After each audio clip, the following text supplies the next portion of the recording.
People think the past is dead, like it's buried, forgotten, gone for good. Nah, the past doesn't die. It just waits, quietly, watching, waiting for the right moment to come back and collect. See, nobody ever plans to ruin their own life. Nobody wakes up thinking, yeah, today I'm gonna hurt the one person who always had my back. But that's how it usually happens. Not with some big evil plan, but with one careless moment, one sharp word, one bad decision fueled by ego. And just like that, a family that took decades to build starts cracking in seconds. Because here's the real truth nobody likes to talk about. The people who love us the most are usually the ones we hurt the easiest. We think they'll always understand, always forgive, always stay. So we take them for granted. And sometimes we cross a line we can't uncross. Now, imagine this. A wedding day, supposed to be perfect. Smiles, cameras, white dresses, fake laughs. But behind all that, old wounds, unspoken resentment, and a lesson that's about to be learned the hard way. This story isn't about romance. It's not about a wedding. It's about respect, about pride, and about what happens when you forget who carried you, before you could even stand on your own feet. Before we go any further, backhand index pointing right, hit that subscribe button if you're into real-life stories that don't sugarcoat the truth. Stories that make you think. Stories that hit a little too close to home. Because some lessons aren't comfortable, but they are necessary. And trust me when I say this, what you're about to hear starts with a wedding, but ends with a moment that changed an entire family forever. Yeah, this one hits hard, because sometimes the quietest people carry the loudest warnings. They don't argue. They don't fight back. They just watch. And by the time you realize what their silence means, it's already too late. The afternoon air sat heavy inside the old ranch kitchen, thick with heat, memories, and tension that nobody wanted to name. The smell of fresh cornbread floated through the room. Warm, comforting, familiar. The kind of smell that used to mean safety. Sunlight spilled through a dusty window, landing on the long wooden table scarred by decades of family dinners, arguments, apologies, and quiet prayers. Right there at the center of it all sat Clara, 79 years old. Small frame, back slightly bent. Her hands shook as she worked, not from fear, but from age, and from the weight of still trying to matter. Between her fingers was a needle and a thin white thread, carefully stitching together a wedding veil made from delicate fabric. Her breathing was slow, measured. Each stitch took effort. Each breath felt earned. She leaned in close, squinting, her lips moving as if the fabric could hear her. Easy now, she whispered. No rusing. She paused, fingers resting on the cloth, and said softly, almost to herself, rushing only tears things apart. The words hung in the air, unnoticed, or maybe ignored on purpose. Across the table stood her daughter, Scarlett, 32. Perfect hair, perfect nails, perfect dress draped over a chair nearby. Her phone buzzed nonstop in her hand. Text after text. Planner calling. Bridesmaids complaining. The clock ticking loud in her head. She was glowing on the outside, but inside, she was already exhausted. Scarlett watched her mother work for a moment, foot tapping against the floor. Her jaw tightened. Mom, she said, dragging the word out. We don't have all day. Clara didn't look up. The needle slid through the fabric again. Scarlett exhaled sharply. I mean, seriously, she added. You're going so slow. The ceremony's tomorrow. Still no response. That silence? It irritated her even more. She stepped closer, eyes scanning the veil. You're gonna mess it up, Scarlett said louder now. And I don't have time for mistakes. Clara finally lifted her eyes. Not angry, not defensive, just tired. Baby, she said gently, this kind of fabric needs patience. Scarlett laughed under her breath. Patience. She shook her head. This is my wedding, not a craft project. Her phone buzzed again. She snapped. "Give it to me." Before Clara could react, Scarlett reached forward and yanked the needle from her mother's hand. The sudden movement made Clara gasp. The thread snapped. The needle clattered onto the table, then rolled, and hit the floor with a soft metallic sound. Tick. For a moment, nobody spoke. The room went still. Clara stared at her empty fingers, then down at the broken thread lying useless on the wood. Her hands trembled more now. Slowly, she reached for the fabric, trying to hold it together where it had torn. But it was too late. Something had already split. Scarlett didn't notice. She was already turning away, annoyed, muttering under her breath, "I'll just get someone who knows what they're doing." Behind her, Clara sat frozen. Her shoulders sagged. That veil wasn't just cloth to her. It was hours of effort. It was love stitched into silence. It was her last way of being useful. And, in that quiet kitchen, with sunlight fading and thread broken, something else snapped too. Not loud, not dramatic, just enough to change everything. That broken thread? Yeah, it wasn't just fabric. It was patience. It was history. It was the last thin line holding generations together. And once it snapped, everything else was already halfway to falling apart. From the doorway stood Walter, 96 years old, tall once, now slightly bent, one hand gripping a worn wooden cane polished smooth by time.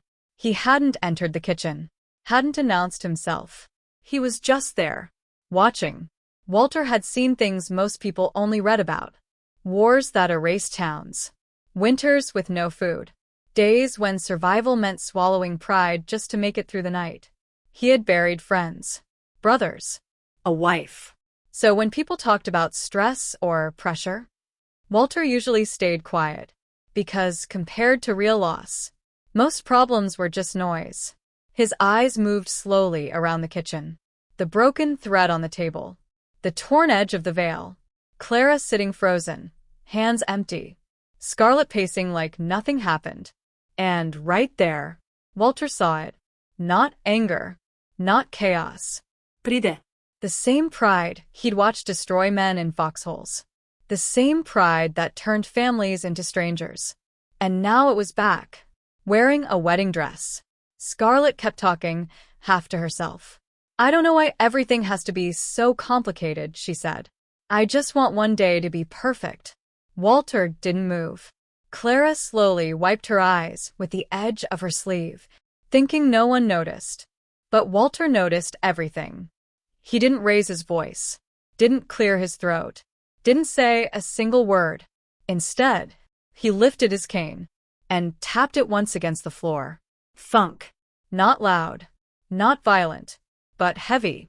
The sound echoed through the kitchen like a warning shot. Scarlett stopped mid-step.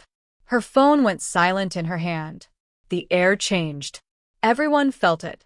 Because when someone like Walter makes noise, it means the noise is necessary. Slowly, Scarlett turned around. "Oh, Grandpa," she said, forcing a smile. "I didn't see you there." Walter didn't smile back. His eyes stayed on Clara. Then, finally, he spoke. "Pick it up." Scarlett blinked. "What?" "The needle," Walter said calmly. "Pick it up." She hesitated, confused, annoyed. Then she bent down and grabbed it. Walter nodded once. "Now look at it," he said. Scarlett frowned. "It's just a needle." Walter exhaled slowly. "No," he replied. "It's a reminder." He took one careful step into the kitchen, then another, each step deliberate, each one heavy with meaning.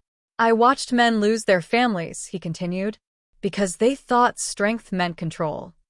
Scarlett shifted uncomfortably. Walter stopped beside Clara. He placed a hand on her shoulder. Steady. Protective. "She stitched when her hands hurt," he said. "She showed up when no one thanked her." Then he looked back at Scarlett. "And you couldn't wait 5 minutes." Silence swallowed the room. Scarlett opened her mouth, then closed it again. For the first time, she had no comeback. Walter leaned slightly on his cane. Respect doesn't ask for perfection, he said. It asks for humility. No shouting. No threats. Just truth. Walter turned and walked out as quietly as he came. The doorway swallowed him again. But the damage? Already done. Because when elders go quiet and then finally speak, they're not warning you. They're judging you. Wedding day. The sky didn't look right from the start. Dark clouds rolled in slow and heavy, the kind that feel less like weather and more like a warning. Still, nobody cared. Phones were already up in the air, cameras rolling, everyone chasing angles, filters, and that one perfect clip for social media. Smiles were wide, but forced. Laughter echoed, but hollow. This wasn't about love anymore. It was about the moment looking perfect. Scarlett stepped out of the building. Dress spotless, makeup flawless, nerves fried. Places, someone called out. She moved fast, almost running, heart pounding like she was late for her own life. That's when it happened. Her veil caught on the corner of a chair. Just a little snag. Nothing serious. Clara noticed instantly. She stepped forward, hand out, calm as ever. Wait, she said gently. Let me fix it before it rips. Scarlett whipped around like she'd been attacked. Her face twisted, not with fear, but rage. I said leave me alone, she snapped. People nearby froze. Clara stopped mid-step, surprised. I'm just trying to help, she said softly. But Scarlett was already past listening. Weeks of stress. Years of bottled resentment. Pride stacked on pride. All of it exploded in 1 second. She shoved her. Not hard enough to look evil, just hard enough to hurt. Clara lost her balance. Her shoes slid. And she went down. Straight into the mud. The white dress smeared brown. The veil dragged through the dirt. Gasps ripped through the crowd. Someone dropped a phone. No music. No chatter. Just rain beginning to fall, slow and cold. Clara tried to sit up, hands shaking, mud soaking into her clothes. Scarlett stood frozen, chest rising fast. Realizing, too late, what she'd done. Every eye was on them. This wasn't a private moment anymore. It was public. Ugly. Unforgettable. Dead silence. And in that silence, something in Scarlett's life cracked for good. That shove didn't just drop a woman. It dropped the mask. It buried a reputation that took years to build. And replaced it with a moment no filter could ever fix. Because people forget what you say. But they never forget who you were when it mattered. Walter stepped forward slowly. Not rushed. Not angry. Just steady. Mud soaked into his polished shoes with every step. But he didn't look down. He never did. The rain picked up, tapping against umbrellas and shoulders. Yet the crowd stayed frozen, like the whole world was holding its breath. Walter reached Clara first. He didn't ask if she was okay. He already knew. He bent down, careful with his knees, and helped her up like she weighed nothing. Gentle, respectful. He pulled a clean cloth from his coat pocket, folded neat, prepared long before this moment, and handed it to her. Here, he said quietly. Clara took it, hands shaking, eyes lowered. Walter waited until she was steady, until she was safe. Only then did he turn. And when he looked at Scarlett, everything changed. His eyes weren't angry. They were disappointed. That was worse. Scarlett swallowed hard. Her mouth opened, searching for words. Excuses, explanations, anything. But Walter spoke first. What I see, he said calmly, isn't a bride.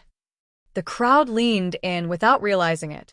It's a child, he continued, who doesn't understand respect. The words landed heavy. Not shouted. Not dramatic. Just final. Scarlett felt her face burn. I didn't mean to, she started. Walter raised one hand. That was enough. You meant exactly what you did, he said. Because actions don't lie. A few guests shifted uncomfortably.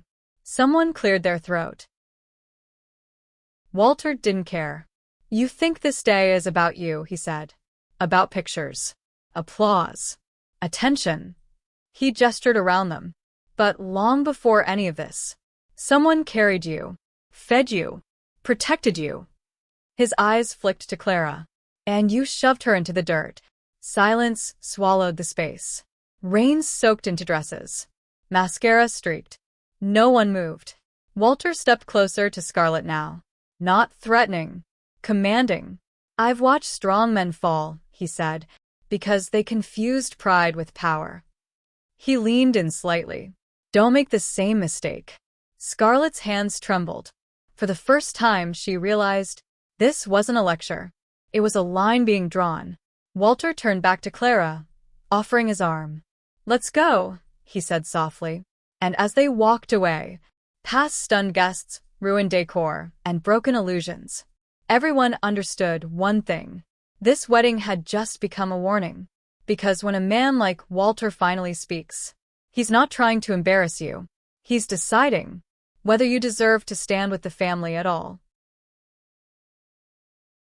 That night, the house felt different. Too quiet. No music. No laughter. Just the sound of rain tapping against the windows like it was counting down. Walter called everyone into the living room. Not loudly. Not urgently. Just one message sent. One sentence spoken. Come downstairs. They all came. Scarlett sat stiff on the couch, arms crossed, jaw tight. Her dress was gone. So was the confidence. Clara sat a little distance away, wrapped in a blanket, eyes tired, body aching. Walter stood at the head of the room. On the table in front of him lay an old envelope. Yellowed, thick, edges worn smooth by time. This wasn't something written last week. This was something prepared long ago.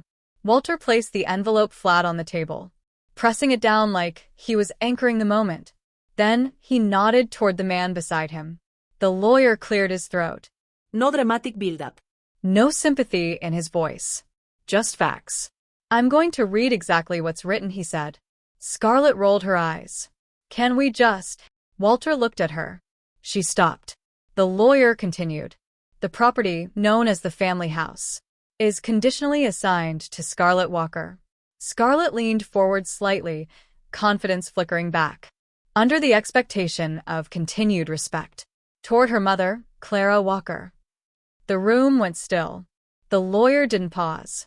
In the event that Scarlett Walker publicly dishonors, humiliates, or harms her mother, the property immediately reverts back to Clara Walker.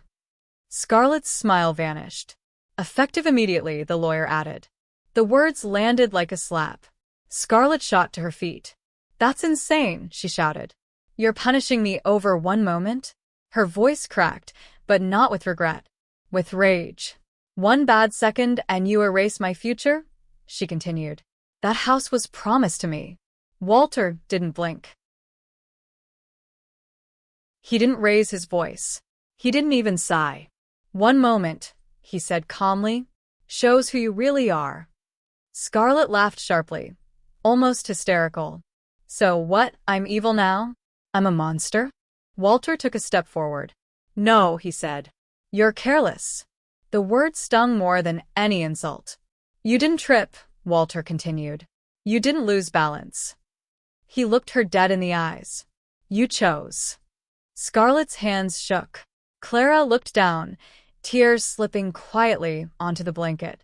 Walter noticed. And that hardened him. That house, he said, was never a reward. He turned toward the room. It was a responsibility. He faced Scarlett again. A place built by people who knew sacrifice, who knew respect. He gestured toward Clara. And today, you showed you don't understand either. Scarlett opened her mouth to argue, but nothing came out, because there was nothing left to defend. Walter straightened his back. The decision stands, he said. No discussion. No appeal. The lawyer packed up his papers. The envelope stayed on the table. Heavy. Final.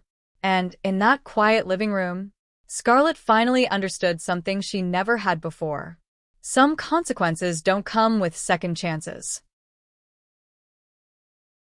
But karma wasn't done yet. Not even close. It doesn't announce itself with a warning. It doesn't knock politely. It waits. Patient. Watching. And when the timing's right, it hits. You think you've won. You think the storm's passed. But the real storm? It's just getting started. 3 days later, the ranch was quiet. Too quiet. The kind of quiet that makes your skin crawl. Then the gate creaked. A woman appeared. Not just any woman. She held a small boy, 5 years old, eyes wide, innocent, unaware of the chaos he was about to ignite. She walked straight up the driveway, heels clicking like a warning bell. The wind caught her hair. Her expression was sharp, focused, unflinching. Scarlett's husband froze the second he saw her. And the moment the woman stopped in front of him, everything shifted. "This is your son," she said. Not a whisper. Not a question. A statement. Cold. Unbreakable. She handed over paperwork. Legal documents. Proof. Everything was there. No excuses. No, maybe someday. Everything Clara had warned about, every word, every caution, it was real. Scarlett felt her stomach drop. Her heart raced. Her fairy tale, every single carefully curated moment, crumbled in front of her eyes. Her perfect little world? Gone. She sank into a chair, hands trembling, eyes wide, breathing shallow. And for the first time, the applause of her so-called life didn't matter. Because now she was staring straight into reality. And reality didn't forgive. The next few days, silence hung over the ranch like a thick, suffocating fog. And then came the news. Clara got sick. Bad. Pneumonia. From the fall, the rain, the stress. The kind of sickness that makes every breath a battle. Scarlett stood outside Clara's room at first. Frozen. Heart hammering. She watched her mother struggle. Every inhale a reminder of all the pain Scarlett had caused. And suddenly, guilt hit like a freight train. She couldn't stay frozen any longer. Not now. Not after everything. She rushed in, tears blurring her vision, voice shaking. I'm sorry, Mom. I was cruel. I was blind. She couldn't finish. The words choked her. Clara, lying pale and fragile beneath the blankets, lifted a trembling hand. She took Scarlett's hands in hers. Weak, yes, but steady. A mother's love, Clara whispered, her voice soft but firm, doesn't keep score. Scarlett sank to her knees beside the bed, tears streaming down her face, pressing her face against Clara's shoulder. For the first time, she understood. Love isn't about control. It's not about pride. It's about forgiveness. And in that quiet, painful room, the weight of her mistakes finally hit. The kind of weight you can't shake. The kind that changes you forever. Days later, Scarlett arrived at the community hall. Gone was the carefully curated image she always carried. No makeup. No designer dress. No attitude. Just a simple shirt, worn jeans, and a broom. She started sweeping. Alone. Methodically. Every swipe of the broom across the floor was a quiet apology. Every movement spoke louder than any words could. People trickled in, curious. Whispers followed her every step. Isn't that Scarlett? Why's she here? Looks like she's cleaning? Scarlett didn't answer. She didn't even glance up.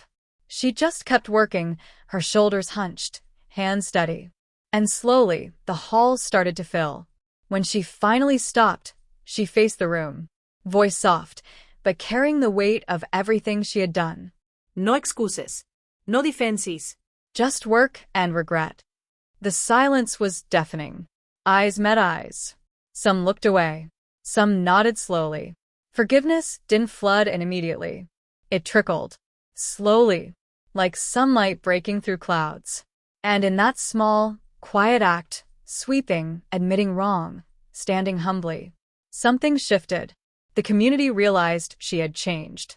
And just maybe she could rebuild the trust she had shattered. For Scarlett, it wasn't about praise or applause. It was about facing the consequences and letting humility speak louder than pride ever did. Weeks later, the house felt calm. The storm of anger, pride, and mistakes had passed. Mother and daughter sat side by side at the old wooden table. The sunlight spilled through the window, warming the quiet room. Clara held a needle in her wrinkled fingers, guiding Scarlett's hands. Her voice was gentle, steady. "This is how you fix a tear," she said, slowly. Honestly, no hiding the stitch. Scarlett's fingers trembled at first. She pressed the thread through the fabric, then pulled it tight. Clara leaned closer, whispering encouragement, letting Scarlett feel the patience and care behind every motion. Outside, a child laughed, a clear, carefree sound that reminded them life goes on. The breeze carried it in, filling the room with hope. Walter rested in his chair nearby, eyes closed, chest rising and falling slowly. A quiet peace hung over the family, heavier than any argument or apology could have achieved. Scarlett looked at her mother, really looked, and for the first time, truly understood. Mending isn't about rushing, hiding, or pretending. It's about facing the tear and weaving it back with honesty, patience, and love. Time passed. The stitches held. And for the first time in a long time, their hearts felt whole again. This story, it proves one thing, simple but heavy. You can throw the biggest, flashiest wedding. Spero no expense. Invite everyone you know. Deck out a mansion. Hire the best food and music. But none of it, can hold a home together if respect isn't there. Respect is what keeps a home standing. Not pride. Not money. Not appearances. Take a moment. Think about it. Every harsh word, every careless action, they leave tears that aren't always visible.